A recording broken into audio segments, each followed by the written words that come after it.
There is an old man lying face down on a rock. The rock is black, volcanic. It sits in the middle of the Aegean Sea on a small island where Rome sent the people it wanted to forget. The man is the last one left, the last living person who walked next to Jesus, who leaned on him at supper, who watched him die and watched him walk out of a tomb. Everyone else from those days is gone. Life. And now this old man is alone on a piece of stone in the sea, and something has just spoken to him, and he has dropped to the ground like a dead body. We will get to that voice, but not yet. First, I need to tell you about a number you have probably heard. You have heard that the Bible says, do not be afraid 365 times, one for every day of the year. People say it from pulpits, they put it on coffee mugs. It is a beautiful idea. You may have said it yourself or passed it along to someone who needed it. It is also not true. Nobody can actually find 365. Count the exact phrase and you get far fewer. Count every version of it and the number shifts depending on which Bible you are holding. Life. The truth is, no one really knows the number. And here's what most people miss. The number was never the point. Because this is not a story about a number. This is not a story about a verse you can stitch onto a pillow. This is not a story about a doctrine. This is a story about every single time the God of the universe leaned down toward a terrified human being in the worst moment of their life and said two words, not after the fear was over, not once they had calmed down, in it while their hands were still shaking. And by the time we get back to that old man on the rock, you're going to understand why those two words were the last thing he ever needed to hear. Life. The first time those two words show up in the Bible, they are spoken to a tired old man who has just won a war and cannot sleep. His name is Abram. Later, you will know him as Abraham. He is somewhere around 85 years old, a wandering herdsman from the land we now call Iraq. And he has everything a man could want, except the one thing he actually wants. He has no son, no child, no future with his name on it. He has just come back from rescuing his nephew in a bloody night raid, and now the adrenaline is gone and the dark is closing in. And an old man with no children is lying awake, doing the math on his own death. And God speaks, "Fear not, Abram, I am your shield." Notice what God does not say. He does not say, "Here is your son," not yet. He does not hand Abram a fix. Life. He hands him a presence. I am your shield. The fear is about being alone and unprotected at the end of your life. So God does not argue with the fear. He just steps in front of it. Stay with that, because it is going to happen again and again. Now watch what happens next, because the stakes climb fast. Move forward in the same family, and you find a woman named Hagar. She is an Egyptian slave, and she has been thrown out into the desert with her little boy, Ishmael, because the household no longer wanted them. The water in her skin runs out. The sun does what the sun does in that part of the world. And there is a moment, and I want you to actually picture it, where this mother carries her dying child under a bush and then walks a short distance away and sits down. Life. The Bible tells you why. She says she cannot watch him die. That is the lowest a human heart can go. And it is exactly there, in the worst second of her entire life, that a voice from heaven says, "Fear not, God has heard the boy." Here's what most people miss about Hagar. She is not an Israelite. She is not part of the promise. She is a foreign slave woman with no power and no status, and heaven stops the whole story for her. If you have ever felt like you were too far outside, too unimportant, too forgotten to be worth God's attention, Hagar is in the Bible specifically, so you cannot believe that anymore. But it gets stranger and bigger. Life. Fast forward more than 1,000 years to a teenage girl in a town so small and so unimportant that people from the city used to make jokes about it. The town is Nazareth. The girl is named Mary. She is probably 14 or 15 years old. And one ordinary day, the air in front of her bends into something that should not be there, and an angel is standing in her house. And the first words out of the angel's mouth are, "Fear not, Mary." Now here's the part nobody tells you. In the original Greek, that phrase is me phobo, and Greek is more precise than English here. It is not a polite, "Please don't be nervous." It is closer to "stop being afraid." Stop, present tense, which means the angel is not warning her about a fear that might come. Life. He is reaching into a fear that is already happening right now in her chest. While her knees are going weak, she is already afraid. The fear came first. The fear not came into it. And think about what is actually being asked of this girl. an unmarried teenager in a culture where what is about to happen to her could get her quietly divorced, publicly shamed, even stoned. The stakes here are not one man's lonely night or one mother's dying son. The stakes here are the entire human story. Everything turns on whether a frightened girl in a nowhere town says yes. She was afraid. Of course she was. And she answered anyway. 6 words more or less, depending on your translation. Be it done to me, as you say. That is all it took. One old man afraid of an empty future. Life. One mother afraid of an empty cradle. One girl afraid of an empty reputation and an impossible task. 3 completely different fears. The exact same 2 words dropped right into the middle of each one. Are you starting to see the pattern? So here is the pattern, and once you see it, you cannot unsee it. God almost never says, "Fear not," from a safe distance. He says it in the room, in the desert, in the dark, while the fear is still happening.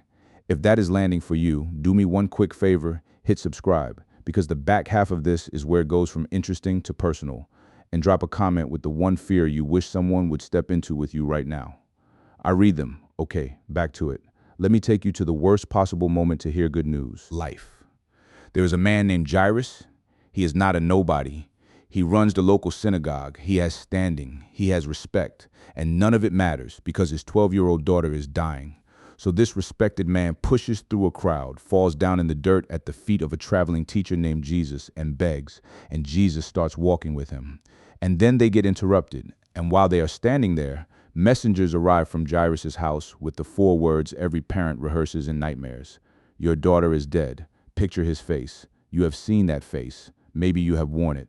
The bottom of his world just fell out while he was standing still. And before the grief can even finish landing, Jesus turns to him and says, "Do not be afraid. Life, only believe." Think about how that sounds in that second. His child is gone, and someone is telling him not to be afraid. It almost sounds cruel unless the person saying it knows something about death that Jairus does not. Hold that thought, because we are coming back to who exactly that is. Now, you might be tempted to think these fear not moments only happen to special people in special stories. So let me ground this in the real world for a second. The actual brutal world these people lived in. The Jewish historian Josephus, who lived in the 1st century and saw it with his own eyes, describes a world soaked in fear. Roman crucifixions lining the roads, rebellions crushed, famine, whole towns burned. This was not a gentle religious daydream. Life. When heaven says fear not in this period, it is saying it to people living under an empire that killed casually and publicly. The fear was not in their imagination. It was nailed up along the road where you would walk to the market. You would have grown up passing it. And it is into that world that you get one of the most famous fear nots of all. A group of shepherds working the night shift, the lowest job on the social ladder, are sitting in a field when the sky tears open with light. Of course they are terrified. Anyone would be. And the first thing the angel says is, "Fear not, I bring you good news of great joy." In Hebrew, the most common form of this command is altera, 2 pieces, and it shows up over and over to soldiers, to prophets, to slaves, to kings. Life. It is almost like heaven has one default opening line for human beings, and that line is, before anything else, before the instructions, before the mission, before the good news even, stop being afraid. But here's where it goes to the edge. Years later, there's a man named Paul on a ship in the Mediterranean, and the ship is coming apart in a storm so bad that the Bible says everyone on board had given up all hope of being saved. 276 people waiting to drown in the dark. And in the middle of that night, an angel stands next to Paul and says, "Fear not, Paul." And then God does something through Paul that I want you to catch. Paul takes the fear not he was just given, and he hands it to all 276 terrified strangers on that ship. Life. He tells them to take heart. He tells them not one of them will be lost. The comfort was not meant to stop with him. That is the thing about these 2 words. They were never supposed to die in the person who first heard them. So look at where we have gone, from a lonely tent to a dying child, to a sky full of light, to a sinking ship of nearly 300 strangers. The stakes keep climbing. The fear keeps getting bigger. And the answer never changes, which means there is only one place left for this to go. The biggest fear a human being can face, and the last man standing on a rock in the sea is about to face it for all of us. So let me take you back to the rock. Remember the old man at the very beginning? Now you get to meet him. His name is John. Life. He is the last living apostle, an old man near the end of the first century. And the church historian Eusebius tells us he was exiled by the Emperor Domitian to a barren little island called Patmos, a piece of black volcanic stone in the middle of the sea, a place you were sent to disappear. This is a man who has already lost everything. He watched his closest friend get tortured to death. He has buried, one by one, every other man who walked with Jesus. The shepherds heard fear not before birth. John is going to hear it as an old man with nothing left to lose and everyone he loved already gone. And on that rock, a voice speaks behind him, life. And John, who leaned on Jesus' chest at supper, who is not afraid of much anymore, turns around, sees who is speaking, and falls down like a dead man, because the one standing there is Jesus. Not the gentle teacher on a hillside, the risen, blazing, glorified Christ, eyes like fire, voice like an ocean. And the oldest, most faithful disciple in the world hits the ground in pure terror. And here's the moment the whole video has been walking toward, the same voice that once told a teenage girl in Nazareth not to be afraid, the same voice that told a dying father only to believe. That voice reaches down, and the Bible says he lays his right hand on the old man, and he says it one more time.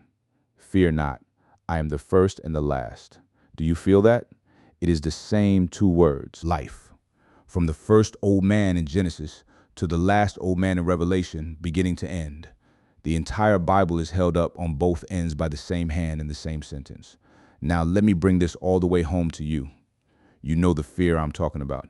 It does not usually come in the daylight. It comes around 3 in the morning. You wake up in the dark and your heart is already pounding before your brain even catches up. The diagnosis, the empty side of the bed, the kid who is not okay, the bill, the thing you have told no one. You lie there in the dark and the fear feels like it is in the room with you and you are completely alone with it. That is exactly the moment every single person in this video was in. That is the moment the voice keeps showing up in. Life. And listen, because this matters, fear not does not mean the diagnosis is wrong. It does not promise the storm turns around. It does not ask you to fake being strong or pretend the fear is not real. Abram still had to wait. Hagar still ran out of water. Mary still faced the shame. The fear was always real. The fear not was never a denial of it. It is a promise of company. It always meant the same thing. You are not alone in this. I am in here with you. The first and the last just put his hand on your shoulder in the dark. That is what the old man on the rock understood when he hit the ground and then got back up. He was not told there would be no more suffering. He was shown who would be standing next to him through all of it. First and last and every terrified second in between, life. So before you go, let me leave you with 3 things to take with you. First, fear not is almost never said after the fear is over. It is said inside it, every time heaven steps into the room while the hands are still shaking, not after they have stopped. So if you're afraid right now, you are not disqualified from hearing it. You are exactly where it gets spoken. Second, it was never a command to feel no fear. Think about it. You cannot order a heart to stop pounding. It is not fear not or else it is fear not because I am your shield, because I have heard the boy, because I am the first and the last. The fear not always comes attached to a reason, and the reason is always a person, and the person is always God saying, I'm here. And third, life. This is the one I want you to actually keep. That same voice did not run out somewhere back in history. The first and the last is not a character in an old book. He is still saying the same 2 words in the same kind of dark, to the same kind of frightened people, which means the next time you wake up at 3 in the morning with your heart going, that is not just fear in the room with you. Listen close. There's a voice that has been saying the same thing since the very first page. You are not alone in this. So tell me, of all of them, Abram, Hagar, Mary, Jairus, the shepherds, Paul, old John on the rock, which fear not hit you the hardest? Drop it in the comments. I want to know. And the next time the dark wakes you up, remember who has the first word and the last.